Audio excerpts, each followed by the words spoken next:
High science blog চ্যানেলে আপনাদেরকে স্বাগত। এখন যে বিষয় নিয়ে আলোচনা করব তা হলো এসএলএসটি 2025 সালে যে এক্সাম হয়েছে, অর্থাৎ সেকেন্ড এসএলএসটি যে এক্সাম হয়েছে সেখানে কাট অফ নিয়ে আমি বেশ কিছু উত্তর দিয়েছিলাম।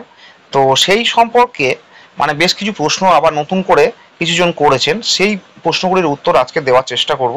তবে ভিডিওটি শুরু করার আগে আপনাদের কাছে একান্তই আবেদন, আপনারা যারা ভিডিওটিকে দেখছেন তারা অবশ্যই করে চ্যানেলটিকে সাবস্ক্রাইব করবেন, ভিডিওটিকে বন্ধুদের মধ্যে শেয়ার করবেন এবং লাইক দেবেন। তো আসুন শুরু করা যাক। প্রথমে যিনি প্রশ্ন করেছেন ব্রেকিং ক্যালেন্ডার 1465, তিনি বলছেন ফিজিক্যাল সায়েন্সে কত যেতে পারে।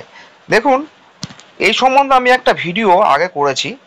তো ফিজিক্যাল সায়েন্সে কাট অফ আপনি কোন ক্যাটাগরি সেটা বলেননি, আপনি জেনারেল যদি হন আপনি ধরে নিতে পারেন 42+, ঠিক আছে। এবার ওবিসি, এসসি, এসটি, পিএইচ এর নাম্বারে এটা আমি আলাদাভাবে করে দিই, পিএইচটা করা হয়নি।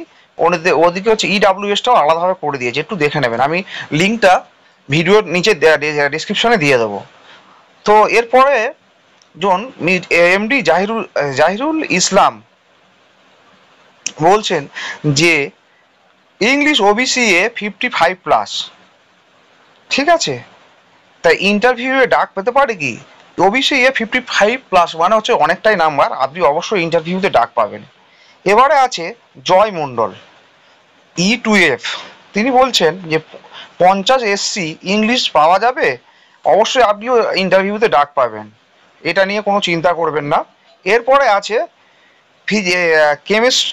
Chemistry live 3362, physical science OBC B 49 within 60, কোনো চান্স আছে কি? ওবিসি বিতে 49 পেয়েছেন, আবার ফিজিক্যাল সায়েন্স, এবং ফিজিক্যাল সায়েন্সে আপনারা জানেন যে সব থেকে বেশি সিট আছে, সুতরাং আপনার চান্স আছে, ঠিক আছে। এরপরে যিনি আছে রূপাশ্রী ব্যানার্জি 9561, তিনি বলছেন হিস্ট্রি জেনারেল মেল ফিমেলের কত হবে। দেখুন, হিস্ট্রিতে মিনিমাম আপনাকে 53+ পেতেই হবে জেনারেলে, তবে আপনি হয়তো চান্স পেতে পারেন, ঠিক আছে। তো ফ্রেন্ডস, আজ ছিল এই পর্যন্ত। আপনারা যদি ভিডিওটিকে পছন্দ করেন অবশ্যই করে চ্যানেলটিকে সাবস্ক্রাইব করুন, ভিডিওটিকে বন্ধুদের মধ্যে শেয়ার করুন, লাইক দেবেন। ধন্যবাদ।